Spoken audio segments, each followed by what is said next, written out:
Hi viewers, welcome to our channel. ప్రస్తుతం మనతో పాటు senior journalist Dama Bala sir వారితో మాట్లాడదాం. నమస్కారం సార్. సార్, రేపటి నుండి మరి ఎన్టీఆర్ గారి దేవరా సినిమా ఫీవర్ అయితే స్టార్ట్ అవబోతుంది. ఇంకా 24 అవర్స్ కూడా లేదు. మరి సినిమా ప్రీ రిలీజ్ బిజినెస్ ఏ విధంగా జరిగింది? మరి వాళ్ళ యూఎస్లో కూడా మూవీ పడింది. సో యూఎస్ఏ రివ్యూ ఏంటి సార్, మీ ఒపీనియన్ వీటిపైన? ముందుగా దీని ప్రీ రిలీజ్ బిజినెస్ ఈ మధ్యకాలంలో జూనియర్ ఎన్టీఆర్ సినిమాకి దేనికి కానంతగా దీనికి ప్రీ రిలీజ్ బిజినెస్ అయింది. ఎందుకంటే 6 సంవత్సరాల తర్వాత ఆయన సోలోగా రావడం, 2018లో ఆయన లాస్ట్ అరవింద సమేత సినిమా తర్వాత ఇదే ఆయన సోలోగా. ఎందుకంటే RRRలో ఆయన సెకండ్ స్థాయి క్యారెక్టర్ వేశాడు. మెయిన్ రోల్ మనకి రామ్ చరణ్ ఉంటుంది, ఇతంది స్క్రీన్ టైం తక్కువ ఉంటుంది. అయితే దీనికి నెగిటివ్ ఇది కూడా ట్రోల్స్ కూడా విపరీతంగా వచ్చాయి. నెగిటివ్ ట్రోల్స్ వచ్చే కొద్దీ పాజిటివ్ బడ్జెట్ మెల్లగా పెరుగుతూ పోయింది. సో దానివల్ల సినిమాకి బిజినెస్ అయితే బ్రహ్మాండంగా అయింది. ఓవరాల్గా వరల్డ్ వైడ్గా 300 crores పైన బిజినెస్ జరిగింది అని అంటున్నారు. సో తెలుగు రాష్ట్రాల్లో 160 కోట్లు జరిగింది అనేది చెప్తున్నారు. ఇండియా వైజ్ 200 కోట్లు అనేది. సో దీన్ని మనం డివైడ్ చేస్తే నైజాం 45 కోట్లు జరిగింది. తర్వాత సీడెడ్ 25 కోట్ల బిజినెస్ జరిగింది. తర్వాత ఉత్తరాంధ్ర 14 కోట్లు, గుంటూరు 8.5 కోట్లు, ఈస్ట్ 8.5, వెస్ట్ 6.5, తర్వాత కృష్ణ 7 కోట్లు. ఓవరాల్గా ఏపీ అండ్ తెలంగాణ కలిపితే 118.5 కోట్లు. తెలుగు రాష్ట్రాలు 2 రాష్ట్రాల్లో 118.5 కోట్ల బిజినెస్ జరిగింది. ఇక తమిళనాడులో 8 crores, కర్ణాటకలో అయితే ఎప్పుడూ లేనంతగా 16 కోట్లు ప్రీ రిలీజ్ బిజినెస్ జరిగింది. కేరళలో 2.5 crores, ఇతర ప్రాంతాలు కలిపితే 30 కోట్లు. మొత్తంగా ఇండియా వైజ్ అయితే 175 కోట్లు, ఓవర్సీస్ 25 కోట్లు. అన్నీ కలుపుకుంటే 203 కోట్లు ఇది ఇంటర్నేషనల్ వైడ్గా బిజినెస్ అయింది. అయితే ఇప్పుడు ఇంత బిజినెస్ అయింది కాబట్టి బ్రేక్ ఈవెన్ అవ్వాలంటే మొత్తం ఇండియా వైజు అంటే తెలుగు రాష్ట్రాల్లోనే 300 కోట్లు గ్రాస్ కలెక్ట్ చేస్తే కానీ అంత రికవరీ కాదు. ఓవరాల్గా మిగతా ఇంకొక 100 కోట్లు ఇతర భాషల్లో అవ్వాలి. అట్లా ఓవరాల్గా 400 కోట్లు గ్రాస్ వస్తేనే ఇది హిట్ అయినట్టు లెక్క. సో ఈ స్థాయిలో ఇప్పుడు ఇది రిలీజ్ అవుతూ ఉంది. ఆల్రెడీ ఇందాక యుఎస్లో షో కంప్లీట్ అయింది అని చెప్తున్నారు. ఇప్పుడే మనకి రివ్యూలు కొన్ని నేను చూశాను, కొంతమందితో మాట్లాడితే వాళ్ళు చెప్పింది ఏంటంటే యుఎస్లో కూడా ఇది సంచలనం క్రియేట్ చేసింది. ఇప్పటివరకు తారక్ సినిమాలకి దేనికి రానంత ప్రీ రిలీజ్ బిజినెస్ అక్కడ కూడా జరిగింది. సో అక్కడ కూడా తెలుగు అభిమానులందరూ, తెలుగే కాకుండా ఇతర భాషల వాళ్ళు కూడా దేవరికి వెళ్ళారని చెప్తున్నారు. ఎందుకంటే ఇది నెగిటివ్ స్ప్రెడ్ వల్ల కూడా చూడాలనే ఫీలింగ్ ఉంది. అంటే ఇది ఎలా తీసుంటారు ఏంటి అనేది. ఆ తర్వాత దీని మీద టెక్నికల్ క్రూ మాట్లాడడం కానీ, రాజమౌళి ఫ్రెండ్స్ స్టోరీస్ మాట్లాడడం కానీ, ఈవెన్ అనిరుద్ధ్ అయితే ఎక్స్ట్రాడినరీ మూవీ, నేను ఈ మధ్యకాలంలో ఇలాంటి మూవీ చేయలేదని కూడా అనిరుద్ధ్ చెప్పాడు. Anirudh Ravichandran music director. So ఇలాగ దీని పట్ల బడ్జ్ అయితే బాగా మెల్లగా క్రియేట్ అయింది స్లోగా. సో దాంతో అక్కడ ఉన్నవాళ్ళు ఒక ఎక్స్పెక్టేషన్తో సినిమాకి వెళ్ళారు. సో వాళ్ళ ఇది ఎక్కడ కూడా అప్సెట్ కాలేదని చెప్తున్నారు. ముఖ్యంగా ఫస్ట్ హాఫ్ అంతా కూడా థీమ్ని ఎస్టాబ్లిష్ చేయడం, ఆ గ్రామాల్ని, ట్రైబల్ గ్రామాలని ఎస్టాబ్లిష్ చేయడం. ఆల్రెడీ కథ ఇంతకుముందు కూడా నేను చెప్పాను. అదేంటంటే ఒక పైరేట్ ట్రైబ్స్ సంబంధించిన కథ ఇది. పైరేట్స్ అంటే సముద్రంలో షిప్పులు వెళ్తున్నప్పుడు ఆ షిప్పుల మీద దాడులు చేసి ఆ షిప్పుల్ని దోచుకోవడం, ఒక్కోసారి ఆ షిప్పుల్ని తమ కంట్రోల్లో పెట్టుకొని డబ్బులు లాగడం. ఇది బేసిక్గా పైరేట్స్ చేసే పని.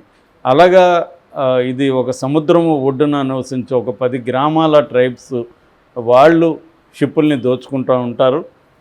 ఆ గ్రామంలో ప్రధానంగా 2 గ్రూపులు ఉంటాయి ఈ 10 గ్రామాల్లో. ఒకటి శ్రీకాంత్ గ్రూపు, రెండోది సైఫ్ అలీ ఖాన్ గ్రూపు.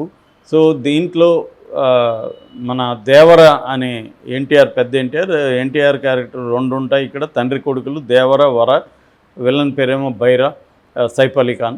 సో ఇప్పుడు దేవర ఎంటర్ అయ్యి ఈ గ్రామాల్లో, వీళ్ళ గ్రామాల్లో ఉన్న ట్రైబ్స్కి భయం అనేది తెలియదు. దే నెవర్ అంటే వాళ్ళకి ఎప్పుడు కూడా చిన్నప్పటి నుంచి భయం అనేది వాళ్ళు ఎరగరు. ఎందుకంటే వాళ్ళని భయపెట్టే అంశం ఏది కూడా లేదు, ఎవరు కూడా లేరు ఇప్పటి వరకు. సో అలాంటి వాళ్ళకి భయం చూపించి మీరు బతకాల్సింది ఇలా కాదు, దొంగతనం చేసి కాదు, నీతిగా బతకాలి అని నేర్పించిన కథే ఇది బేసిక్గా. ఇందులో ఫస్ట్ పార్ట్ సెకండ్ పార్ట్ కాబట్టి ఫస్ట్ పార్ట్లో దాదాపు 3 hours వరకు వచ్చింది సెన్సారు. మళ్ళీ వీళ్ళు ఒక 7 minutes కట్ చేశారు. కట్ చేసి 2.5 వరకు తగ్గించగలిగారు వీళ్ళు. సో అందువల్ల లెంగ్త్ బిగినింగ్ కంటే కూడా ఇప్పుడు ఇంకా షార్ప్గా అయింది. సో ఫస్ట్ హాఫ్ అంతా కూడా సీనియర్ దేవరా ఎలా ఇది చేశాడు ఇవన్నీ, తర్వాత వాళ్ళిద్దరి మధ్య సైఫ్ అలీ ఖాన్ ఫస్ట్ మంచిగా ఉంటాడు, దాని తర్వాత యామార్చి పెద్ద దేవర్ని సముద్రంలో చంపేస్తాడు.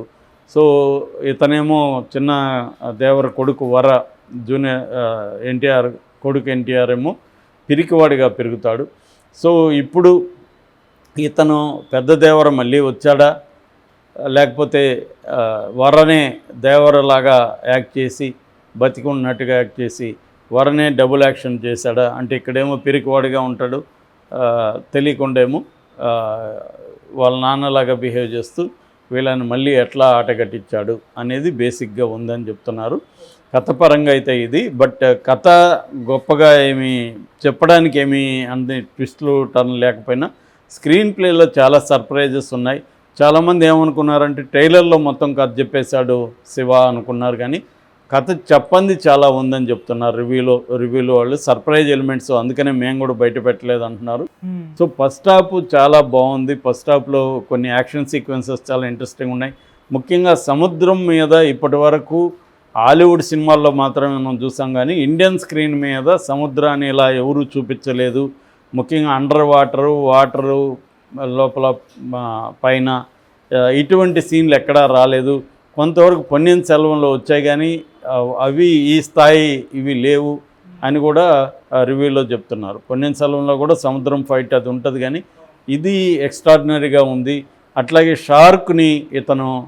షార్క్తో పోరాటం, షార్క్ని మచ్చిక చేసుకోవడం, షార్క్ని తన వాహనంలాగా చేసుకోవడం, ఇవన్నీ కూడా ఎక్స్ట్రాడినరీగా ఉన్నాయి అనేది చెప్తున్నారు.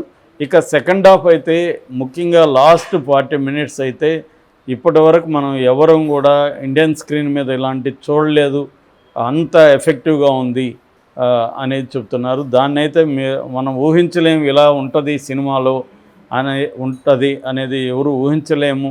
ఖచ్చితంగా 40 నిమిషాలు చాలు ఈ సినిమా బ్లాక్ బస్టర్ అవ్వడానికి, రికార్డులు క్రియేట్ చేస్తుంది అని చెప్తున్నారు. అట్లాగే ఎన్టీఆర్ కూడా తన మొత్తం కెరియర్లో ఇలాంటి 2 పాత్రలు ఇప్పటి వరకు చేయలేదు, అన్ని రకాల డిఫరెంట్ వేరియేషన్స్ ఉన్నాయి, ఇంత పెరోసియస్ చేయలేదని. అట్లాగే శివ కూడా ఇప్పటివరకు తీసిన సినిమాలో ఇటువంటి జానరాని శివ చేయలేదు. శివ దాంట్లో అంతా కూడా మైల్డ్గా ఉంటాయి, కథ ఉంటుంది, ఏదో ఒక సంస్కరణ లేకపోతే సమాజానికి ఏదో చేయడం ఇలాంటివి ఉంటాయి. అప్పుడప్పుడు విశ్వరూపం హీరో చూపించడం అనేదే ఉంటుంది తప్ప ఇంత ఒక మాస్ ఎంటర్టైన్ ఒక రాజమౌళి తీసినట్టుగా ఉంది ఇది. ఆ స్థాయిలో మాస్ ఇది చేశాడనేది ఎక్కువ మంది చెప్తున్నారు. అట్లాగే అండర్ వాటర్ సీన్లు చాలా ఎక్స్ట్రాడినరీగా ఉన్నాయనేది వాళ్ళు చెప్తున్నారు. ఇక ఫైట్స్, ఆయుధాలు వచ్చి ఇన్ని రకాల ఆయుధాలు ఏ సినిమాల్లో కూడా లేవని చెప్తున్నారు. ఎందుకంటే ఆయుధాలు కూడా ఇంపార్టెంట్ రోల్ ఉంది ఈ సినిమాకి. ఎందుకంటే ట్రైబల్స్కి ఆయుధాలు చాలా ఇంపార్టెంట్. వాళ్ళు వేరే టెక్నాలజీ ఏమి ఉండదు, వాళ్ళకి ఆయుధాలే వాళ్ళకి టెక్నాలజీ అన్నీ కూడా. సో ఆయుధాలు వాళ్ళ పార్ట్ లాగా, వాళ్ళని ఆయుధాలని తీవ్రంగా పూజిస్తారు కూడా. సో అటువంటి ఆయుధాలు కూడా ఈ స్టోరీలో చాలా ఇంపార్టెంట్ రోల్ ఉంది. ఇన్ని రకాల ఆయుధాలని మేము ఇప్పుడు చూడలేదు, వాటిని ఎన్టీఆర్ వాడిన పద్ధతి కూడా ఎక్స్ట్రాడినరీగా ఉందని చెప్తున్నారు. అట్లాగే దీంట్లో డ్రామా, హ్యూమన్ సెంటిమెంట్ కూడా ఉంది. తల్లిగా చేసిన మరాఠీ ఆర్టిస్ట్ కావచ్చు, ఆమె ఎక్స్ట్రాడినరీగా చేసింది. మొదటి ఎన్టీఆర్ భార్యగా, రెండో ఎన్టీఆర్ తల్లిగా చేసింది. అట్లాగే జాన్వీ కూడా స్క్రీన్ మీద చాలా బాగుంది అనేది చెప్తున్నారు. సో దీంట్లో ప్రధానంగా కామెడీ తక్కువ ఉంది, కానీ డ్రామా ఉంది. జూనియర్ ఎన్టీఆర్ అంటే కొడుకు ఎన్టీఆర్తో కొన్ని కామెడీ సీన్లు ఉన్నాయి.